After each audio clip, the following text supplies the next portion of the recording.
Hello mga mom and sir! Welcome po kayo sa aking channel, ang Mom Flourish Channel. For today's video mga kalingap, alam nyo ba, may mga naririnig tayong mga bulong-bulungan, no?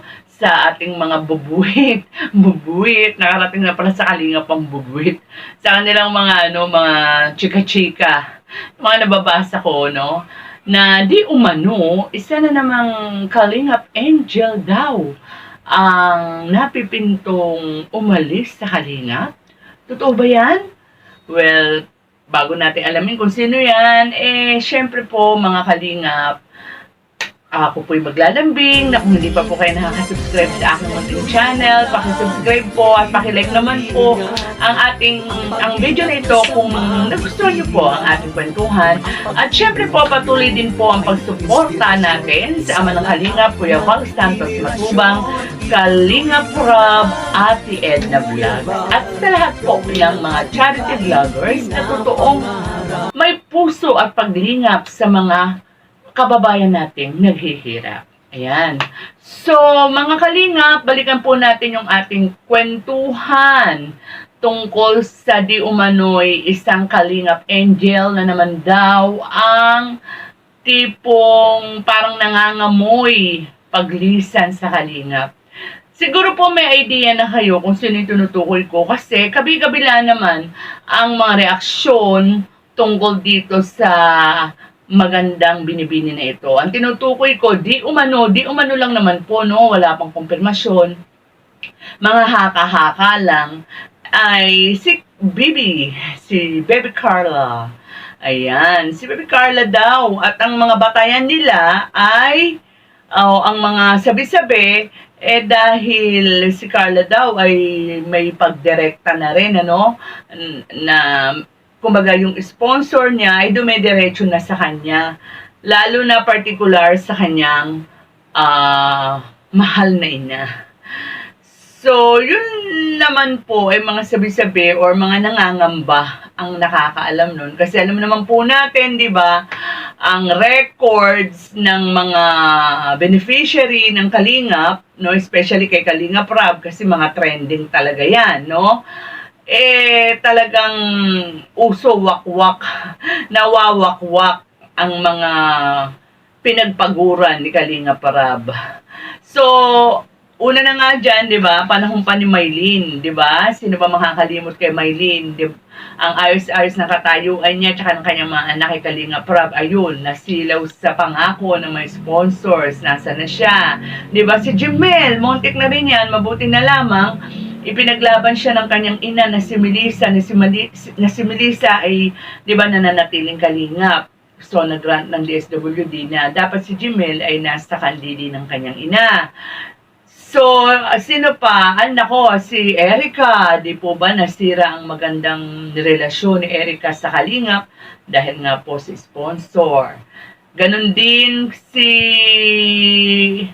Medit, di ba? Si Medit din, ano? Kasi, although ang sinasabi ni Medit, umalis siya sa Kalingap dahil gusto niyang proteksyonan ang kanyang mga followers. But may kinalaman din si sponsor dun sa pagdirekta niya sa sponsor, di umano, no? Di umano. So, si Rina, kamakailan lang, di ba? After ng magkausap, di umano, puro tayo di umano, di ba? Ang kanyang nanay na si Melanie at ang sponsor ay, ayun na nga, binawi na ni Melanie si Rina.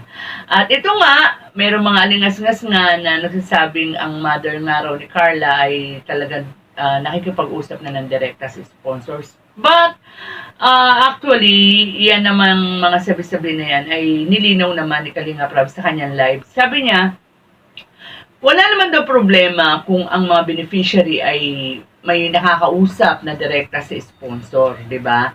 Ang masama is yung hindi kayo nagsasabi or nag-o-open kay Kalingap Rob. Kasi parang pambabaypas na yun or pagbabaliwala or sabihin na natin kawalan ng respeto yun kay Kalingap Rob. Dapat, pag mayroong mga sponsor na nagsasalita sa inyo, lalo na kung may mga ipinapayo sa inyo na alam nyo naman yun eh, di ba? Alam nyo naman yun na parang kumbaga na tatapakan na ang kalingap, na babypass ang kalingap. Siyempre dapat yan ay nag-iisip-isip rin kayo, di ba? So, kasi actually, no, si Kalinga para kayang-kaya niyang kayang-kaya niyang sponsor, magbigay ng tulong, mag-ayuda sa kanyang mga beneficiary, di ba? And ako sa akin, ano na lang yan eh, yung sa mga beneficiary, no, kumbaga respeto na lang, ang anuhin na lang natin dyan, ang panghawakan na lang natin dyan ay yung respeto, loyalty, na kung hindi dahil sa kalingap, eto paulit-ulit na lang, di ba? Kumbaga matik na eh, but ewan ko bakit meron pa rin mga naliligaw. Iba yata talaga ang tawag ng pera kaysa sa sabihin natin utang na loob. Kasi bali-balik ka rin man natin, ang katotohanan na kaya kayo nagkakaroon ng sponsors ay dahil sa paghihirap ni Kalingap Rab, di ba? At ng mga scouters ng Kalingap na sa una, di ba, wala namang sponsor yung mga karamihan sa inyo.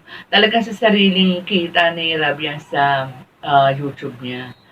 So, binibigyan kayo ng mga magandang video, ng vlog, sabihin natin mga magagandang angulo, pinapakita talaga yung mga sitwasyon nyo sa buhay, kaya maraming mga sponsor na nagdadalang awa sa inyo. Kaya nakakalungkot na may mga beneficiary na humahantong sa pag-iwan sa kalingap dahil sa pagyakap sa mga sponsors, di ba? So, hindi natin sinasabi na ganito na nga si Carla, kasi ang sinasabi natin yung mga nauna.